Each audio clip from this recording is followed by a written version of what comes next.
What's up, YouTube? It is Reagan here, back again with another video. So for all of my new grads out there that are not used to giving report, or if you're new to L&D, I wanted to share with you guys my nurse brain. What is a nurse brain, you say? So as nurses, sometimes we have more than one patient. Sometimes we have 3 patients. Some nurses have 5 patients, 6 patients. So with that being said, you have to be able to have a systematic way of keeping up with what's going on with each patient. And so what we use are called nurse brains. I mean, you might hear a nurse say, dang, where did I set my brain? 9 times out of 10, she's talking about her written documentation on what's going on with each one of her patients. So for labor and delivery, as a new grad, I definitely had to have something to help organize my work. Before I created my nurse brain, I was literally all over the place when it came to giving reports. Here, I want to share with you the highlights on what pieces of information you will need to care for a patient that's being admitted to labor and delivery. So without further ado, let's get into this video. So I created a nurse brain for myself. I have information for baby, okay? Because with each mom is gonna come a baby. And so you're gonna have to document specific information about baby as well, because you are responsible for a baby too. On the other side of the page here, I have information about mom. So this is gonna be about your patient. So I kind of go through allergies, G's and P's. Here I have a chart to document all of my fundal checks. At my hospital, after delivery, moms usually stay with us about 2 hours after. During those 2 hours, we are massaging their fundus Q15 minutes. We're checking their vitals as well, making sure they're transitioning well, and doing our assessments. So here's where I document that information. Since baby is with us as well, if there is not a baby nurse on board, you as the labor and delivery nurse become that baby's nurse. And so therefore, you have to document all of the baby's vitals, Q30 minutes for 4 sets of vitals, okay? So I have all of that information here on the front. I also have a free text box for like just history and also patient current meds. When we flip over on the back, I literally have all day written out as far as times. So my entire shift from 7:30 in the morning to 7:30 at night is kind of written out. On this side of my nurse brain, I like to write when medications are due. If I know that there's a medication coming due at 3 p.m., then guess what? At 3 p.m., I'm gonna write that medication kind of in the block and keep that as a reminder as I plan my day, just in case I get another patient. It helps me stay abreast with what's going on. If there's any changes, like status changes, or if I have to call the doc for anything, I have this little area here highlighted for notes. So I keep up with any changes that patient has had or mom has had throughout her time with me. Also, here down below, I have Epidural. As you might not know, as a labor and delivery nurse, Epidural is a total procedure that you have to document and be one-on-one for. During epidurals, it's you, the anesthesiologist or your CRNA, and the patient and her family, if your hospital allows that. But this is definitely a one-on-one procedure, meaning that it is during this time, you will only have one patient per A1 guidelines. And because of that, you have to document, the time that the epidural was received. You also have to document when the patient was given test dose of medication and so on and so forth. So this is kind of like a big part. So I do have an area here for my epidural. I have here an area for my counts during a C-section. So if I have to go into the OR for C-section, you have to count with the CSTs, which are your scrub techs. So it is your responsibility as a circulator to make sure that those counts are correct.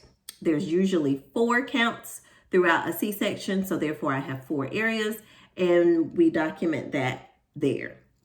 I also have an area here for my Pitocin Titrations. So typically most women don't arrive in labor, but if they do, great. Sometimes if they arrive in labor, they might not need Pitocin, but if they do need Pitocin, you do have to titrate Pitocin based upon your order and your facility's protocol. So you want to make sure that you know that, and you want to make sure that you're titrating your patient's Pitocin correctly, because if it's not titrated correctly, it's going to increase the risk of turning that labor into a primary C-section or a C-section, and we don't want that for any of our patients. So titrate Q15, Q30 like you need to. And here I also have an area for cervical checks. Cervical checks are very important because that's how you're keeping up with what you're doing. Are your titrations working? Is your patient changing her cervix? And so, you want to make sure that you're keeping up with that. So I do have an area for that. And then last but not least, membrane status, okay? Is her waters broken? Is her amniotic fluid, was it clear? Did she have a moderate amount? Was it grossly ruptured? Did she have meconium? All of that would go here in this area to kind of remind you of that. So that is my nurse brain. So without further ado, I'm gonna show you how a report would go on labor and delivery. Okay, let's take report. So we have Miss Jane Doe, who's 28 years old, with us today. She's going to be a Gravida 2, a Para 0 with 1 missed AB in 2019. She is 34 weeks and 5 days. She has an expected due date of January the 26th. She is AB positive. Dr. Who's Who is caring for her today, and she has no known drug allergies. She's actually GBS positive and will require ampicillin throughout her labor. She is rubella immune and RPR non-reactive. She's HIV neg, Hep B neg, gonorrhea and chlamydia positive at her first OB visit, but she had a test occur May 2020 and is now negative. She is HSV neg and also was UDS positive on her first OB visit for marijuana, but upon admission today, she is now UDS negative once we send it down. Okay, she has a history of chronic hypertension. She is on labetalol 100 at home BID, which she will get at 9 a.m. this morning. She has an 18 gauge in her left wrist. She is having a little girl that she wants to breastfeed, and Dr. Paul is going to be her pediatrician. Birth control, she does not really know what she wants to do at this time. Her husband, John, is at her bedside. She was admitted for a Foley last night. Currently, her cervical status is she's dilated 2 centimeters, 50% of face, and she's at -2 station, and that was at 5 a.m. this morning. She's on 2 of PIT, which was started at 6:30, and she does want the epidural, okay? So that's just a quick glimpse of how a typical report would go on a labor and delivery unit. You have all of the pieces of information at this point to kind of get the care started. Just FYI, you will need to go after you've maybe seen your patient or after you get a moment to go back through and verify your orders and make sure that there's not anything you missed, like labs.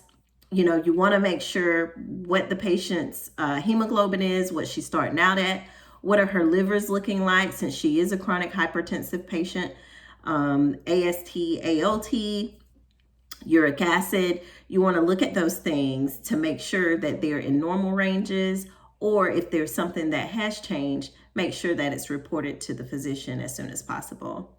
So I hope this helps. I hope that you now have an idea of kind of what to expect with giving report on L&D. If you're not familiar with any of the lingo, I suggest that you hop on to the podcast called CREOGS over coffee. I'll leave a link down below, or at least the name down below. This podcast is actually geared toward OB residents. So they are learning the nuts and bolts of pregnancy, postpartum care, labs that we do, the reasons why we do them, I suggest that to you. This is a podcast that I listen to often. It keeps you abreast with the reasons why that patient that's GBS positive is going to need, ampicillin throughout her labor. They're going to run through the reasons why we do a rubella screening, the reasons why we do an RPR screening.